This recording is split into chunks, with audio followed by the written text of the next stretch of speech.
Hi guys, today I'm going to be talking about The Lovebirds. This is Netflix's most recent, just came out yesterday, Friday, May 22nd, action, comedy, crime, mystery, romance. It's got a little bit of everything. This is starring Kumail Nanjiani and Issa. I'm familiar with Kumail's work from Silicon Valley and also The Big Sick, which was based on his true story. Him and his wife actually co-wrote that. And then Issa Rae, I know from HBO's Insecure, that comedy series. They are working with Michael Showalter on this, who was the director for The Big Sick, and also he's done a bunch of other comedies, including Wet Hot American Summer, or I think that's what it's called, Wet Hot American Summer.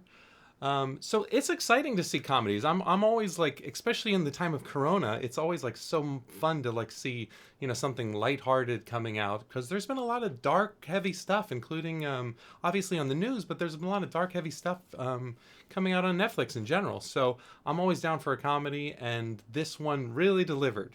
It starts off at the beginning of Kumail and Issa's relationship. It looks like they had just finished up a one night stand, and it's the next day, and they're kind of having a hard time saying goodbye. And so they end up kind of lingering a little bit, and they go and get some food together. And it looks like it's becoming a bit more of a relationship. So they hang out, and then they get super cutesy, and they're going to the bar. And then, it looks like they're really starting off something. So this is where they're the real lovebirds in this.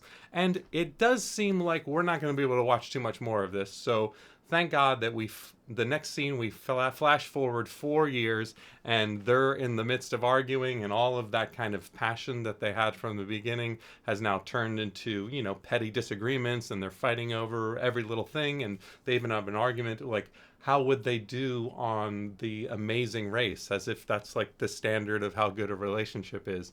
So it's actually so fun. They have such a good chemistry together.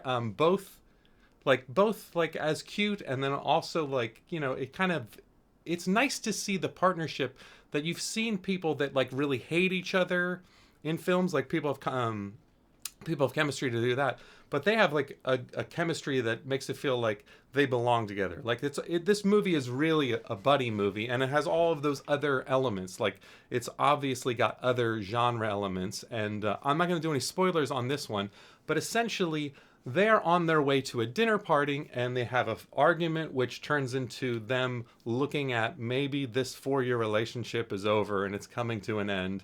And right as they decide that, they end up getting involved with something that makes them the suspects of a murder investigation, and they feel like it's not the right thing to go to the cops and just try to explain the situation, so they have to go through and kind of figure out this crime and like really lead the cops to the actual killer. Otherwise they're gonna have their whole lives ruined, and meanwhile they're also getting threats from who else is trying to kill people. So they're really running for their lives, so it's putting the relationship to a test, even though it's the end of their relationship.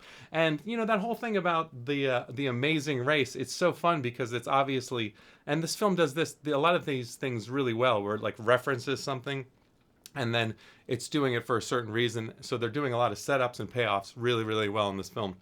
But essentially, it's like their relationship is going through this amazing race. It's this real testing thing to see what if they have what it takes. So no spoilers on this, but it really is refreshing. This is a really good group together. Their dynamic is so strong.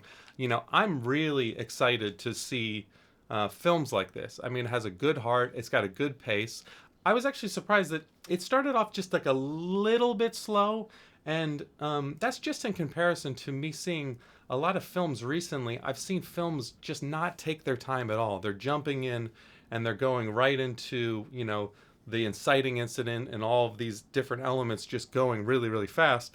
And this film it felt like it took a time. It felt like they were basically letting the two actors just have scenes together and really relying on their work together to make this film work. And I felt just in the very beginning that it was like slightly slow, but then once it kicked in, it held my attention the whole time. It was fun. I mean, it wasn't like anything new or unpredictable, but it really didn't need to have that.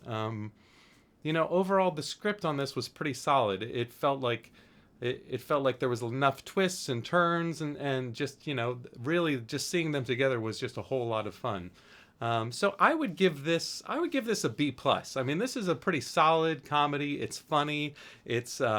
It has a good pace. It's entertaining. It reminds me of kind of like an old fashioned film in a good way. Like we've seen films like this in the '80s and the '90s, and I would love to see more films like this. So that's a B plus.